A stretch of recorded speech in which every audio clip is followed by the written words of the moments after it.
When my marriage ended, I felt heartbroken and relieved. We amicably agreed we had drifted to the point of no return and had a civil, no-fault dissolution. Irreconcilable differences was the cause that our lawyers used in the filing. My name is Romy Lynn Gordon, formerly Welling, and at 32, I was a divorced mother of 3. Jason Paul Welling and I had been married for 12 years. In year 2, JJ was born, and he was a mini Jason. Year 5, we welcomed Bailey James, our second son. A year later, our surprise baby, Tanya Rose, joined us, and she was the apple of everyone's eye. When our daughter was 6 months old, I decided I was fulfilled, and after discussing it with Jason, I had my tubes tied. I had a career as a remote paralegal who mostly typed contracts, and my husband was a stockbroker who inherited a substantial amount of money from his parents after their respective deaths. I met Jason through my grandfather, who is also a broker, who had mentored my husband shortly before his retirement. At Tanya's 3rd birthday party, it occurred to me that Jason and I stopped intimacies, and when I tried to remember the last time we did more than actually sleep in our shared bed, I couldn't. That night, after I cleaned the house and showered, I cornered Jason in our bedroom, and that was the first of our discussions. 2 months later, Jason pointed out that while we still loved each other, divorce was what was needed. After weeks of thinking and listening to my husband, I reluctantly agreed. We did everything by the book, including therapy that I insisted on, and even had the children with us several times to make sure they understood that our separation was not about them, and that both of us would continue to love and care for them always. We signed the decree 3 weeks before Tanya's 4th birthday, and I decided to have a quiet family celebration for her. After the pizza and cupcake dinner, which was what Tanya asked for, Jason said goodnight and left to go to his apartment. The following weekend, I had the kids packed to stay with him, but he called 10 minutes before he was supposed to arrive to cancel his visit. 2 weeks later, he didn't bother to call. For the next scheduled visit, I didn't bother to pack their overnight bags. I had no idea what had gotten into that man. He was always a man who was there for his children, but now he ignored them. 4 months later, my parents, Keith and Charla Gordon, visited us in New York, concerned about what I revealed about Jason's latest behavior. They lived in Boston, where my father moved them after I married, to become the lead salesman for a pharmaceutical company. While they splashed around in the pool with my kids, I lay on the couch, waiting for my grandparents to arrive, and scrolled through IG, and damn near, I had a friend suggestion, and in the picture was my ex and a woman whom I knew all too well. I ran to my backyard and almost screamed at my mother to get out of the pool. Instead, I took a deep breath and waited. After I calmed somewhat, I called, "Mom, can I speak to you in the kitchen?" She smiled after tossing a happy Bailey into the water. "Of course, honey." I watched her climb out, noting she still carried a youthful figure. At 52, newly blonde, green-eyed, and beautiful, Mom, who was only 20 years older than me, pulled on a robe and followed me inside. I closed the doors, not wanting the others to hear us, and moved to the island. I sat and sighed. "Mom, where's your sister?" Mom frowned, sitting across from me. "Cheryl's still in the UK, Romy, teaching at Oxford University." I stared at my phone. "Alone?" "Well, no," Mom giggled. "She met someone, and he's apparently working out her kinks. She's always been jealous that I found your father so early, but I told her, even though we are twins, it doesn't happen for everyone so early and fast." I nodded and thought back, remembering Aunt Cheryl breezed into town for her and Mom's birthday, their 50th, 6 months before Tanya's 3rd birthday party. I also recalled that Jason disappeared several times after Cheryl's arrival, and I never thought to put that together. And that's when I recalled that Cheryl was as youthful-looking as her twin. "Romy, is something wrong?" Mom called gently. "You've gone so pale, honey. What is it?" I turned my phone toward her, and while she processed what she was seeing, my dad, Keith, entered the kitchen, holding a giggling Tanya upside down on his shoulder. My father is a 6'2", gruff African-American man, but with my children, he's an oversized teddy bear. "Romy, honey, the kids are asking for Chinese for dinner. What's good around here?" I didn't answer him. I watched my mother, her mouth agape in shock. Dad placed a squirming Tanya on the floor, and she rushed out to join her brothers. "Charla," Dad called to my mother, and shut the French doors. "What's happened?" Mom slid my phone toward Dad and tearfully held her mouth as she stared at me. "Why on earth is Jason kissing Cheryl on the lips?" Dad demanded. I asked Mom, "Did you know?" Mom's hand slammed on the island. "Of course not, Romy. How could you think that I would keep this from you or condone this from her?" I shrugged. "Because she's your sister, your twin. But you're my daughter," Mom argued. "And I would have tried to stop this before, and after I told you what was going on with them." Tears filling my eyes, I looked at my shaking hands, not knowing if I could believe her. Why are they so comfortable with displaying themselves for everyone to see? Mom scoffed. "More importantly, when did this mess start with them?" Dad stood at my side. "This is a new account," he sighed. "There are only 2 posts." I wiped my eyes and looked at my phone. Dad had tapped the photo, and the account handle read Ranmers 2025. The name read the Wellings. My breath caught in my throat, and I struggled to find words. The reality of the image on the screen and the handle's implication sent a dizzying wave through me. I couldn't believe my ex-husband married my maternal aunt. And in that moment, I realized I still loved him, and not only as my children's father. My mother pressed her fingers to her lips, her eyes red and pleading, while Dad looked at me with a complicated mix of anger and concern. "It can't be true," I whispered, my voice barely audible. "How could Jason do this? How could Cheryl?" The shock was so overwhelming that questions tumbled over one another in my mind, with no hope of answers. Silence filled the kitchen, heavy and suffocating, as each waited for another to explain the impossible scenario. Mom snatched her phone off the counter with trembling fingers. I could hear ringing through her speakerphone, and when Cheryl answered, Mom didn't wait. "How could you marry Jason, your niece's ex-husband? What were you thinking, Cheryl and Mickelson? She has children with that man." The speaker on Mom's phone crackled, and for a moment, Cheryl didn't answer. Then, faintly, her voice came through, shaky but defensive. "It's Welling now, Charla Lynn Mickelson Gordon, and I didn't plan for this to happen. It just did. It just did. Jason and I," she paused, gathering herself. "We love each other, and it's real. I know it's hard to understand, so we kept this a secret because we didn't want to hurt anyone and couldn't figure out how to not do that while revealing our happiness." A strange hollow opened in my chest as I listened. Nobody spoke. Even Dad's face seemed carved from stone. I could hear Cheryl's regret mixed with desperation and happiness, but her words only made the betrayal sting sharper. My hands gripped the edge of the island, knuckles white as I tried to steady myself against the tidal wave of disbelief. "My aunt is now my children's stepmother," I snapped. "Romy, honey, don't be jealous," Cheryl sighed. "It was over with the 2 of you when we started." "Is that what he told you?" I muttered. My dad demanded. "And when was that, Cheryl?" Cheryl went quiet again. Then Jason's voice took over the call. "We had sex the night before she returned to the UK, when she flew in for the joint 50th birthday soiree. After that, it was phone calls, mainly while I was at the office." I fell for Cheryl and did not know how to tell Romy, even before we mutually decided the marriage was over. I shook my head. "You distanced yourself from me," I shouted. "It wasn't mutual. After the twin soiree, all the way to Tanya's party, when we had that first talk, you never touched me, even though we shared a bed until the night you moved out. You lied and led me to believe that we had drifted, when it was really that you drifted into my aunt's." I caught myself and took a deep breath. "What about our children, Jason? If you live in England now, when will you see them? It's already been 2 months since the last time they've seen you, so..." Cheryl snapped. "No one likes a clingy woman, Romy.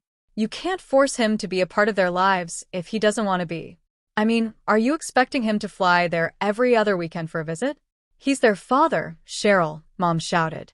"He's supposed to do everything possible to make sure they grow up healthy and happy." My aunt snapped. "He's paying child support religiously, and was before he started working over here.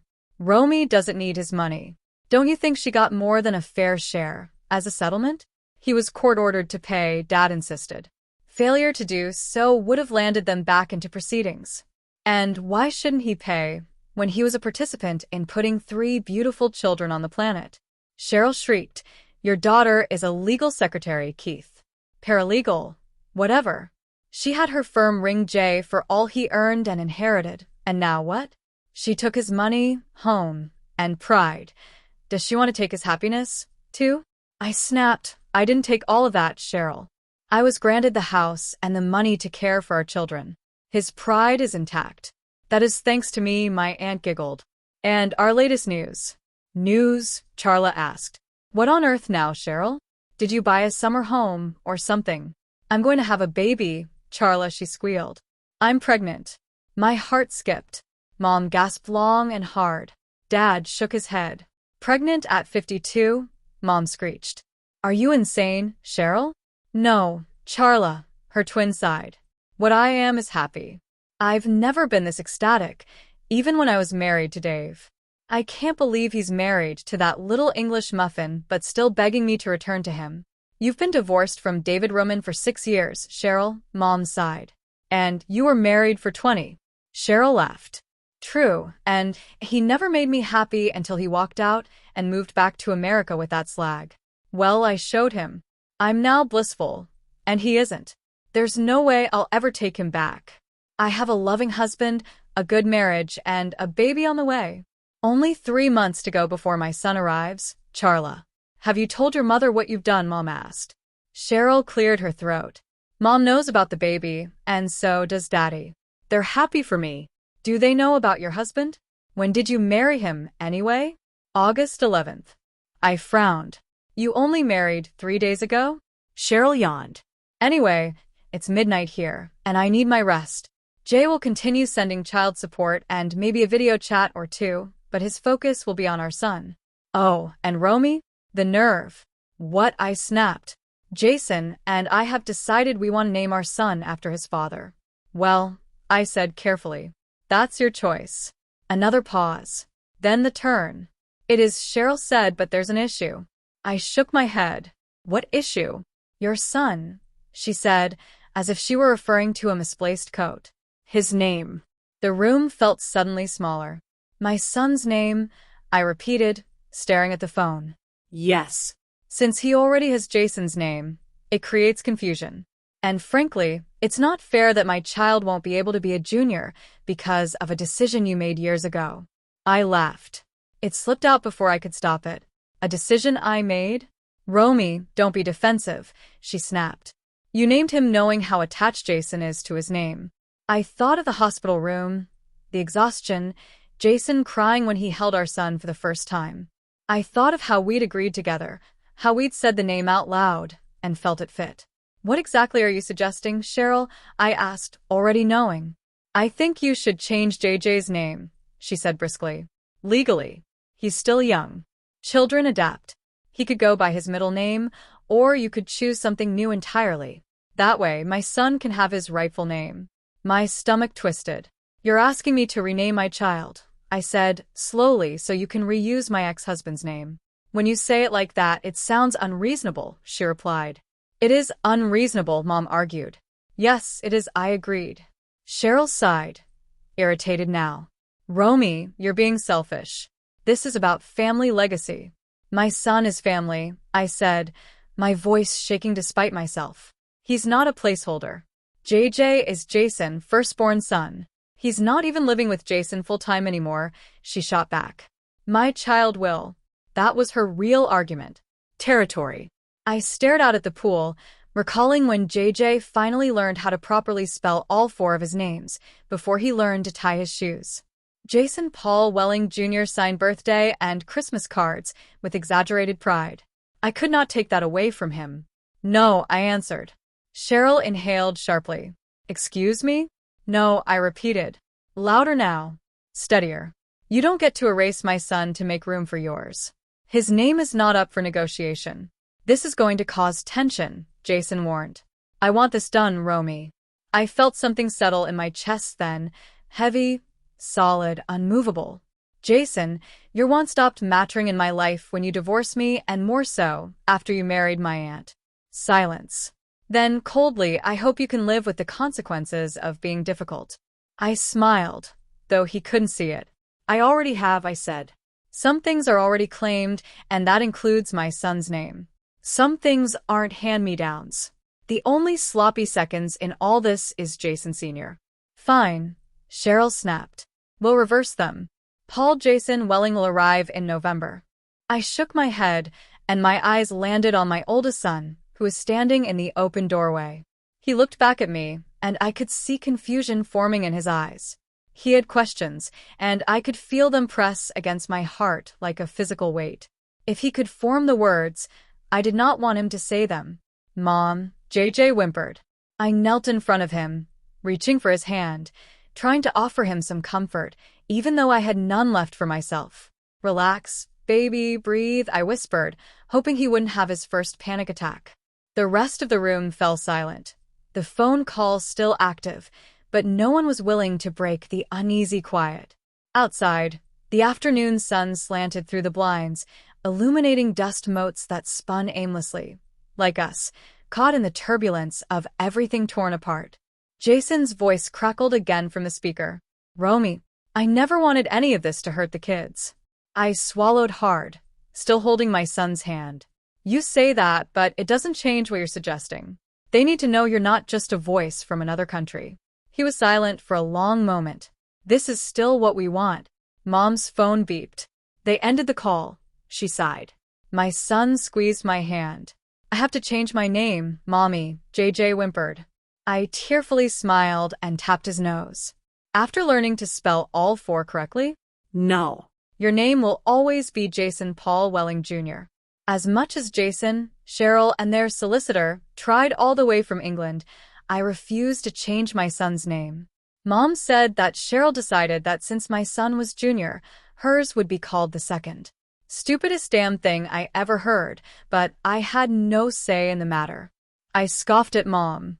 I mean, they could have just gone with the name inversion. That's what happens when two idiots decide to procreate. Let's hope the baby is a little smarter than the two of them. At the end of October, my phone rang at 3:30 in the morning.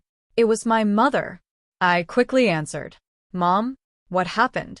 Romy, your grandmother called. She wept. Cheryl's son was born last night. Well, the UK's last night. She had a cesarean and Romy, my twin is dead. I gasped and sat up. Mom, how? David Roman, honey, Mom sniffed. He stabbed her after a night out with Jason. He's been arrested, and they had to take the baby. He made it, but I grabbed tissues and wiped my eyes. I'm so sorry, Mom. Honey, she emotionally sighed. David. He stabbed Jason first, at the restaurant as they were leaving. Cheryl was trying to help him, and it incensed David, so he stabbed her in the back once before others restrained him. I swallowed, gripping the phone. Jason. Is he? He's gone, Romy, Mom whispered. My wail woke all three of my kids. I dropped the phone when they ran into my room, and I hugged them all tightly. I don't know how long I did, but I was so stiff when I finally released them and sent them to bed. The days blurred. Mom arrived sometime later and said Dad was coming after he tied up a few loose ends. My mother held me on the couch, and I cried and cried with her. My distressed grandparents arrived, and they soothed my children the best they could, considering their own grief, who finally understood what happened to their father. Mr. Harlow, Jason, and Charla's solicitor called my grandparents. Their wishes were to be cremated and flown back to be near Jason's parents. Mom and Grandpa said they'd handle it and that they would host a memorial for them. Harlow agreed to fly over with their ashes when they were ready. 3 weeks later, sitting in a black dress that I found in the back of my closet, I mourned in a large church that my father found to host all the mourners. They had a rec room where they held the catered reception. During the service, most attendees understood what had happened with Jason and me, especially those who worked at the stock exchange with him. They looked at me with concern, humor, or pity. I ignored them all and held my children close. For the next 3 nights, my parents and grandparents had crashed at my home. I woke up Tuesday morning to smells making my stomach flip and realized that my stomach was mad that I hadn't eaten in days. I slowly showered, left my bedroom, and made my way to the kitchen. Grandma was at the stove, flipping bacon. Coffee was brewed, and I helped myself. I went to the dining room and nibbled on a waffle. My kids ran in, and once they had plated their waffles, eggs, bacon, and fruit, I smiled at them and watched them eat while Mom poured them glasses of milk. After breakfast, my grandfather said he wanted to take the kids to the park, and I sent them to get dressed. I sipped coffee and watched Mom sit next to me. Honey, she sighed. Jason and Cheryl left bequests for the children that will sit in trusts until they're 18. They left money for the baby, too, and he won't need anything as he grows, including money for college if he goes. His care will always be secure. Romy, Grandma called. Your grandfather and I are the baby's next of kin, but we feel that we're too old to care for a newborn and see him through to college. We were thinking. No, I said with more sternness than I should have expressed to my wonderful grandmother. I picked up 2 dirty plates and marched into the kitchen. Your dad, and I will take him then, Mom sighed behind me. We're moving back here, and my parents insist that we share their home with the baby. This way, he will be close to his grandparents and siblings. They are not his siblings, I snapped, and went back for more dishes. Soon, I had the table cleared. I know I was being foolish, but I just hadn't accepted the relationship yet. Deciding to hand-wash the dishes, I poured too much soap into the sink and realized that I had forgotten to plug the sink. I did so, and turned on the hot water. The sink filled. I thrust my hands into the soapy water without testing it and screamed. The water was scalding, and it hurt like hell. Dad turned on the cold water and held me while running the water over my hands. I cried until I couldn't breathe. Dad whispered, JJ, Bailey, and Tanya have memories and opinions of their father that the baby can only get from them. We believe that they should grow together, and that's why we're moving here. I whimpered and Dad squeezed me. Baby girl, I don't ever like to see you cry or cause you any pain, but the truth is that he needs them. He's only a month old, Romy, and he'll never meet his parents. He was wanted by his mother, and he'll only see her picture. Mom rubbed my arm. All we're asking is for the kids to freely see each other, and it doesn't have to be here. We want to continue to see your kids while raising my nephew.